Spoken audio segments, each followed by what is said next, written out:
What is going on, ladies and gentlemen? We are back again with another Sister Wives Season 2, Episode 15. I'm currently got episode 16 recording. Hopefully it'll be done in time, because if it is done in time, then I can get that done in this episode as well. If not, we have another one, because I'm behind time a little bit. I got things to do today, if you know what I mean. But anyway, with that being said, though, let's not waste any more time. Make sure you hit the subscribe button, like the video, and let's get into it. The way that we do, there are some sort of guidelines that are suggested or that I believe are given as tips. There's no such thing as a handbook. But one of those things is you just can't compare, because that is copyright pause, copyright pause, copyright pause. Beep, beep, beep, beep, beep. death. You cannot compare yourself or your situation or your relationship with any of your sister wives, because when you compare, you will never ever be happy. And ladies and gentlemen, that makes a whole lot of sense, which is, I guess, why in the last episode, the last 2 episodes anyway from yesterday, each time Kody was trying to give a compliment or some sort of, positive reassurance to one of the other sister wives in front of the other sister wives, they were like, oh, not here, let's do it in private, you know what I mean? So it does make a whole lot of sense. But at the end of the day, I think even though you all know you're sharing a man, you don't really want to be all lovey-dovey though in front of each other like that, because you're just like, well, he doesn't kiss me like the way he's kissing you though. You don't talk to me the way he's talking to you though. I've never seen him breathe like that near me. What the hell is going on here? You know what I mean? You don't want it in your face. So yeah, I get it. It's called human nature. But let's continue. I think Kody's very equal with his time. I think he caters to Robyn, to Robyn's needs, to Robyn's kids, to whatever Robyn needs. And I think that he's spending all this time building up his and Robyn's relationship. And he doesn't realize. Okay, the key point was, I feel like he's building up him and Robyn's relationship. So obviously he's trying to catch up with her because she's the last one to come in. Which would make sense. But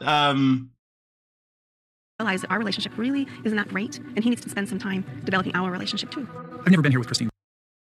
I agree 100%. Obviously, just because you got a new wife, some new punani in the building, yes, that's rude, it doesn't mean you neglect the old banani, you know what I'm saying? You keep them happy too. So I definitely feel and respect where Christine is coming from. No one likes to feel like as if they're being left behind. Before. I've never had her be so troubled in our relationship. I've loved her all my life. We've had a great relationship. We're just at a point where we have to work through some kinks. To be fair, that is the key point though. How do you work through these 3 key points, or what you're going through right now? I mean, you both obviously have to be open to wanting to work through them for one, but also at the same time, let's say Kody is working through it with Christine. Christine then can't be bitter each time he does disappear to go see Robyn. Let's say he's seeing them both equally. There's a part of me that says that she'll still be a little bit bitter about it. But at the end of the day, obviously right now, I don't know how much he really did then put into working into his relationship with Christine. So that's something, of course, I'm going to find out. But at the end of the day, all I'm saying is that if he is doing that, then Christine has to be open to that and actually recognize it rather than be, resentful of Robyn all the time. But again, I'll figure that out as time goes by. But anyway, we continue. Now I'm at a point where I put a lot more of the responsibility on him than I used to. I think it just needs to be a choice. It just needs to be a choice that I make to just be happy again, to be okay again. Gosh, it's just harder than I thought it would be. Ooh-wee, and boy, obviously I'm going to see the journey, of course, but we do all definitely know that she definitely hung in there. She hung in there for a long time. But hey, man, she hung in as long as she could, and now it was time to bounce. I mean, it's interesting because obviously, Christine, is someone that is very open with her emotions, her feelings, someone who's very vocal. She wants to be heard. She doesn't want to be not heard and whatnot, which absolutely makes all the sense. Everybody deserves to be heard. Everybody deserves to have a voice. So, I respect that completely, if you dig what I'm saying. But hey, I don't know what I'm doing in my life right now, but yeah, we continue. The point where what was working needs to be changed. It's different now, and that they are working on their relationship. I feel the tension. It shakes up the foundation of the family. It's quite sad that obviously when one wife, that's what she was going to say next anyway there, that when one wife is going through it, then obviously it affects the foundation of the whole family, the whole dynamic, because you want everyone to feel appreciated. So yeah, it does make a lot of sense why it would do that. And to be fair, that's something that I've definitely witnessed in season 16, and something that obviously now we're definitely witnessing in season 17. It's going to be interesting for season 18 now. In case you don't know, season 18 has been confirmed. I did make a video about that, obviously on MovingMAD, obviously the other channel, if you dig what I'm saying. But anyway, let's continue. and not enough appreciation, to be honest. And so he's walking into a hostile environment sometimes now. And, you know, we're just at a point where we're struggling to... It's interesting, though, that she does say that she does struggle to appreciate sometimes. And that's why it is quite hostile for him. It's good because she's holding herself accountable and she's aware of her own actions and the way she's behaving too, which is absolutely fantastic. I love people that can do that and do that. Find ourselves. I don't know if I care if it's perfect anymore or if it's what he wants anymore. It's like, it's just so much work. Are you ready for bed? Yeah. The question is, though, like, is their relationship going in the direction that it's going in because of Kody, or is it because of Christine? And when I say that, what I mean is, we know that Meri has made peace with her role in the family. We also are under the influence, so, like, you know, Janelle has also made peace with her influence, with her role in the family. Isn't a matter of where Christine was supposed to make peace with her role in the family too, but she's refusing to do that. And that's why the rebellion of Christine has always been there. But here's the thing, though, it does make sense because obviously that is a part of who she is. She's someone that is vocal, someone that wants to be heard, someone that's da-da-da-da-da. It makes all the sense in the world. You can never fault her for wanting more because that's who she is as a person. If other people like Meri and Christine are happy to, Meri and Janelle are happy to be content and be whatever, well, then that is their choice, of course. So therefore, you know, I wouldn't say something that I wouldn't then say that Christine has been selfish with putting her feelings forward, because if putting her feelings forward is something that has always mattered to her, and being that last wife or something that was always mattered to her, and that's something that she's now been stripped off from, I get it. Even if it's a matter where her actions are based on being jealous about the relationship that Kody has with Robyn, again, either way, I still respect her opinions, and I still say at the end of the day, like, it makes sense, but I can't necessarily respect how long she stuck around for, but of course I'm going to find that out as time goes by, so don't bite me because I've said that right now, that I don't respect how long she's waited. But, you know, it was at the end of the day, I know it's not that simple for her to just walk away. So, yeah. But yeah, end of the day, though, I think this is why now she's saying that she's going to be in a monogamous relationship moving forward rather than a poly one ever again, given that she's obviously walked away. But, yeah, we continue. It's very important for Kody to say to his wives, I need to see all of you guys. I need to see all my kids every night, even if it's just taking an hour out of the night and, you know, touching bases everywhere and then coming back and being focused to where he's at. You know, something, you know, kind of finding some sort of synergy.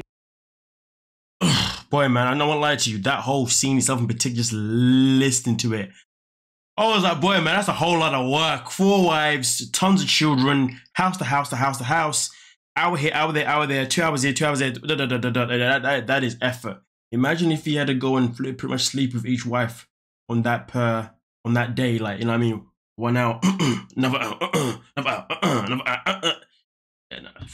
Boy, man's exhausted. Where's that Viagra at? Where's that Viagra and caffeine at? Inappropriate, right? Anyway, but yeah, no, that sounds hella exhausting. And I'll be honest with you, I'm not surprised that it went downhill after a while, because it would for me, I'd say that for sure, because that's a lot to keep up with. I would 100% start prioritizing at least 2 wives. I couldn't ditch 3, no, I can at least keep 2. I ain't complaining, you know what I'm saying? Okay, whatever, let's continue. My mom and my dad had a honeymoon experience for years and years and years, and I just wanted to have this sweet experience in that relationship. That's what I want. See, I think that's unrealistic. I'm so sorry. I know she does. That's okay. I mean, is it unrealistic? Who knows? But it explains a lot, though, doesn't it? That's why she's always made sure that pull Kody in, and make sure that he's the one that always makes her the favorite. This woman here, she's got that toxic pussy. You know what I mean? That toxic pussy. I want, like, listen, good pussy is toxic pussy. That's what I call it. If a pussy is too good to me, I get nervous. I'm like, but this pussy is too good, you know.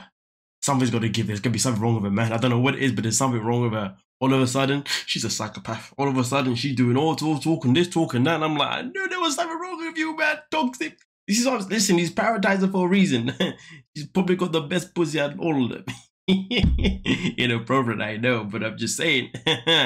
Dangerous woman. And ladies, don't say you don't know this, man. I know you know. You know that when your pom-pom is good, you can get your man to do a lot of things. But not me, though. When it's too good, I am on high alert. That's when I'm like, yo, bro, I gotta wash my back. Most men then be like, that pussy's so good, I gotta marry you. And then they actually end up marrying him. Unhappy as hell with the personality, unhappy with everything around that woman. But they just stick around for the punani. Shameful, shameful, shameful. This is real life stuff. I know a few people that are actually with girls purely because of the punani. Nothing else but that. Anyway, let's continue. Alright, I just want to point something out here, right? So I'm actually a bit baffed, to be fair with you, because you see, right now, this whole episode is the 4 lives of Kody, right? So obviously, the guy for each relationship he's got with obviously each wife. Now, obviously, we're in the favor of him and Meri, right? Meri and obviously the little girl. But you know what the most bizarre thing is, to be fair with you? He's got less responsibility with actually Meri. So I thought he would have been clinged on more to Meri than anyone else, to be honest with you. But then again, because she's the first one, you're more likely to get bored of the first one before any other one, to be honest with you. That's just that in a nutshell. Either way, though, I'm just saying that, like, with Meri, like, literally you go see Meri, you go see one kid and that's it. Like, that's light work for him. You know what I mean? You thought he would be clinging on to be more there because he's probably going to get more peace with Meri and his little girl there rather than with the rest of them because there's a whole bunch of them. Just saying, but whatever. Just saying. Yeah. Well, you look like you were about to. Have a nice trip. Interesting. Meri, Kody, happy. But it's what he says next that it's even more interesting, to be honest with you. I married my soulmate when I married Meri. Meri and I are funny. Like 2 peas in a pod, we're genuinely in love, but we'll fight like a brother and a sister that are teenagers. But, you know, we got in a pretty rough place at one point in our lives, and we had to assess this and say, are we committed to each other? Yeah, we are. Okay. Are we committed to this marriage? Yeah, we are. Okay. I mean, I want to know what happened to all of that. All of that. What happened to all of that? Because man recently said in episode 17 that if Meri was to walk away, he wouldn't blink an eye. But of course, I'll find out what I now. So I know. Don't tell me. I don't like you right now. No, I don't like you either right now. Well, then what are we going to do? Let's make a choice to make our lives better. Meri and I have been through it, and now we're going for another 20 years of good marriage. My man finished off by saying we're going to go through another 20 years of good marriage. Okay, well, I mean, where? We ain't seeing it. Meanwhile, Meri's still actually waiting for this 20 years of good marriage. Calamity. Anyway, let's continue. Here's a beautiful example, Janelle. When Meri and I hit this struggle, Janelle got in my face, and she said, you work this out. You know that Meri is worth it. And with that is where... Yeah, I mean, maybe she was worth it back then, and I'm not saying she's not worth it now, but your actions have shown that she's not worth it. But let's continue. Meri and I actually just faced the music with each other and worked out our relationship. So Janelle has this effort in devotion to the entire family, and I love that. Oh, wow, you guys... The same Janelle who apparently left at some point and then came back again. All right, cool. No worries. But to be fair, though, I do see it. I do definitely see it. Yeah, we continue. I agree with Christine because I don't see her doing what I know she's capable of. You know, Kody and I did have a rough time a couple of years ago. So I think part of me wants to just shake her and say, learn from me. Let me. Very, very, very interesting. Just tell you how it is and what you need to do to fix it. It's not always that easy. You have to give it your all to make it work sometimes. That is true. And you know what, though? Something just hit me, though. Like, despite the fact that, yes, he's prioritized Robyn, all that kind of mumbo jumbo, all I want to say is, from a man's perspective, if I had 4 wives, how in the Ross clout am I going to keep every single one of those happy? I'm definitely going to start to lose one of them or 2 of them at some point because, you know, when you have to move from house to house to house to house, see wife to wife to wife to wife, spend time with kids to kids to kids to kids to kids. And also you've got to do work and work and work and work and work.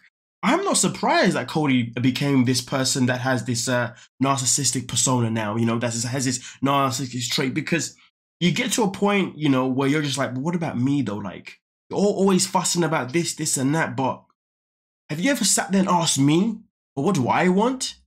Because every conversation we have is always you. The things are always pointing to me.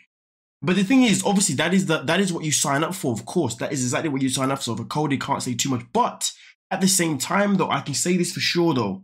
Even in a monogamous relationship, in today's society, and I think for so many years, men's voices have barely ever been heard in relationships, okay? You can argue that all you want, but it ain't gonna change the goddamn thing because it is a truth, it is a fact. A man's voice has been ignored for so long as a time. Regardless of whether it's monogamous or polygamous, it doesn't matter, it's been ignored, you know? And that is something that has been the silver lining or the underlining of men's mental health in relationships, not being heard, not being listened to.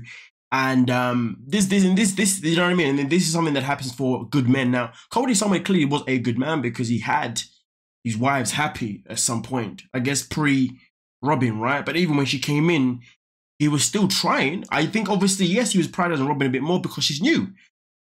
by human nature, by human nature, you're going to fixate on what's new than what's old straight away, because it's like a new toy. You know, you get a new toy, are you going to use the new one or the old one more?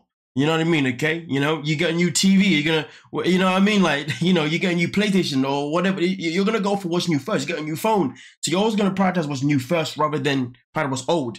So the fact is, if he's been doing that at the beginning of the first 2-3 years or whatever, it makes sense, to be fair. But if he's still making the effort to move around to each wife, that means he's still thinking about each wife anyway. Is that being taken accountable? I mean, sorry, is that being taken into accountable? That's the question. So to be fair, I do support what Meri says here about Christine could do better. She could do more. But Christine also did say that she could give him the more of the benefit of the doubt. But she just chooses not to because she loves her voice being heard too much, which is fine. But then that shows it's a clash in, not even personality, it's a clash within in what's going on in the political relationship. So for me, the more I see it, it's not a matter of Kody the narcissist, or it's not a matter of Christine's too whiny, or it's not a matter of Robyn's too needy, or Janelle's this or Meri's this. It's a matter of Christine, in my opinion, just wasn't built to be in a polygamous relationship anymore. You know, she did it, and I feel like she should have just left then. But she hung in there for obviously reasons that you know, but she should have bounced, to be honest, and that's the grand scheme of it. But let's continue. At least that's my opinion anyway, before someone comes in the chat and says, you just don't understand this, man, okay? This isn't how it works in, obviously, the culture and the religion. Obviously, this is how you got to do things, blah, blah, blah, blah, blah, blah. It's not about whether I understand or not. You got to understand that my point of view, my reactions aren't based on the religion. They're based on what I'm seeing. Everybody that watches Sister Wives is not a part of the religion. This is a show that opens everyone's eyes, and everyone's going to have an opinion on what they're seeing that they're not used to seeing, or what they're seeing but don't understand, because they're making an opinion. So therefore, if the opinion's not incorrect, but if the opinion's a bit this way, then the people that know about the religion, they can then correct the people who don't know. So to be honest with you, I find it amusing when people say, oh, you clearly don't understand because listen, if I don't understand, well then educate me. Don't tell me I don't understand and, you know, come at me like I'm a villain, like I'm doing something bad. I'm not. I'm just learning, you know what I mean? But I'm enjoying the learning aspect of it. And of course, there's tons of things that I'm not gonna have in my head to process as I'm watching, because I'm not a part of the faith. I don't know nothing about it. I know a little bit, but yeah, not as much as some. But yeah, but let's continue. Baby. You see an arm, you see two eyes, and then the back right here. Okay, if you see this little string of the reveal of the baby. Is it a boy? Is it a girl? Drum roll, please. I'm pretty sure you already know. pearls, that's the spine. There's the heart. There's the heart. There's the heart. So there, guess what? I'm a boy. There, right there. Yay! It's a boy! Beep hooray! Yay! Woo, woo, woo! Yay! Yay! Anyway, moving on to episode 16, I believe. That has now been, from what I can see, what I remember, yes, it has now been finally uploaded and stuff. It's ready to go. Okay. Let's roll on to episode 16. Yay! They didn't know who I was anymore. They couldn't define me. I was a totally different person, and I had joined a cult. So obviously here, this is Kody talking about when he went away, then he came back. Obviously the faith, obviously, you know, him and his friends are going to different sides of different paths in terms of the faith, and you know, obviously that's something that has definitely built a drift between him and his friends at the time, because they'd gone to a different faith and whatnot. But hey, man, end of the day in life, all I can say is this: is that despite what faith you go to, or you believe in, or whatnot, or you practice, it shouldn't define your friendship with someone. If someone doesn't want to be a friend just because you've switched this and that, well, then they were never your friend in the first place. That's just my opinion, but yeah, we continue. He's the same Kody. He likes the limelight. It's no surprise Kody went public with his lifestyle. Yeah.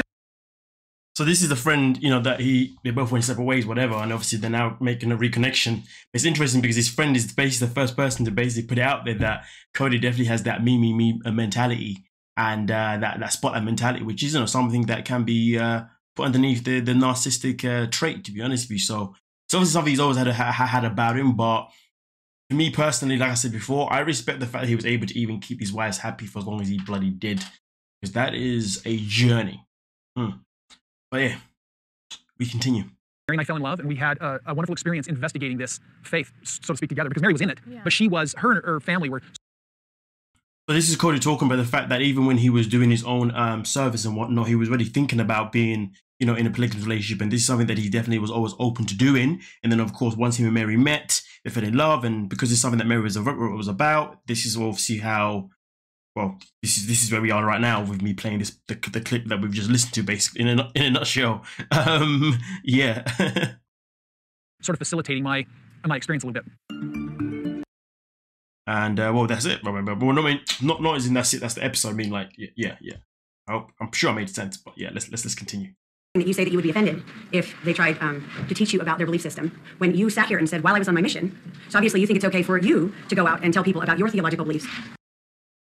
You know what? This whole scene here is quite interesting. To be fair with you, I'm learning a little bit. But what I'm hearing from you is that you don't think it's okay for someone else to go out and talk about their theological Kody can come to me and use information that I grew up with, tweak it a little bit, confuse me, and get me to decide he's right. So basically, he's trying to call Kody what, a con artist. He's basically trying to say that Kody tried to get him to switch to switch to another religion that was basically a replica of his religion, just for a twist of it. Like what? This guy, controversial as hell. That is much more dangerous than two totally different foundational beliefs. So him leaving our religion and then trying to drag more people with him is much more threatening than if a Catholic convinced me to become, or a friend of mine to become Catholic. That's not as threatening. I can't say that makes sense to the slightest. I mean, I think there's going to be religions out there that can have similarities, and yeah, whatever. Yeah. This double standard that was making me angry, because it's like, I could be a Catholic and come tell you about my belief, but I can't tell you about my belief because what, it's too close to yours and I'm going to confuse you? Exactly. It just sounds dumb as hell. Janelle said it very, very, very, very, very well there. You don't know your own religion, so I'm going to confuse you with my interpretation of your religion? To me, this is what I believe. To me, this isn't a twist of anything. And so when he said that, I was furious. I was ready to get my Bible out and my Book of Mormon out, and she was ready to go.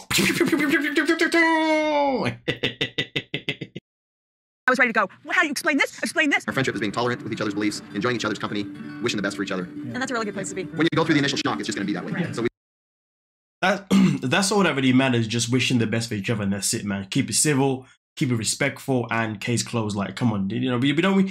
These whole conversations, are they needed? Not really, but as long as you can come out of them in a sensible manner, happy days, happy days, happy days. We decided on the first name of the baby, and it's going to be Solomon. Solomon is going to be the name of the first baby! But I guess obviously you guys already knew that anyway. But anyway, that is both episode 15 and 16 done. So, without that being said, I'll catch you guys for the next ones. I believe how many episodes I actually left, though, to be fair with you. I mean, I have a quick little whiz. So that's 15 and 16 just done. And we have... Wow, there's so many episodes this season, you know. Oh no, that one's a special delivery. I don't know. Okay, but yeah, there's so many episodes this season. That's actually quite senile, to be honest with you. But okay, whatever. But anyway, I'll catch you guys in the comment section. Thank you so much for your time. Don't forget to like, subscribe, and peace.